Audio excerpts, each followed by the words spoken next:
जय श्री राम। कैसन बनी भाई? अभी शूटिंग चल रहा बा हमनी के। सोचनी तनी से टाइम मिलल बा भाई लोग से तनी बतिया ली।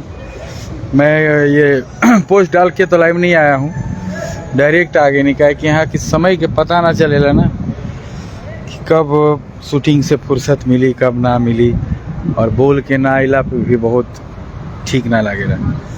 सब भाई लोग जुड़ जाएं फिर कुछ बात कल जाएगी। लव यू जी खान जी, विकास दीवाना जी, राहुल कुमार जी, सरवन मेहता जी,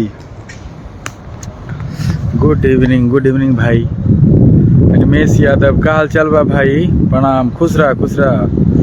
सुमन सिंह जी, जय श्री राम। गुंजन भैया जय श्री राम भाई। सबके प्रणाम सबके।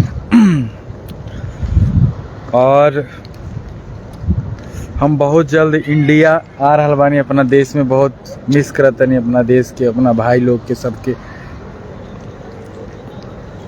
काहे कि कतनो कहीं चल जा बाकी अपना देश की खुशबू, अपना माटी, अपना परिवार, अपना भाई बहन, पूरे फैमिली, पूरे जो ये मेरा भोजपुरी समाज है, जो पूरा मगही समाज है, सभी लोग से दूर रहना बहुत मुश्किल हो जाता है।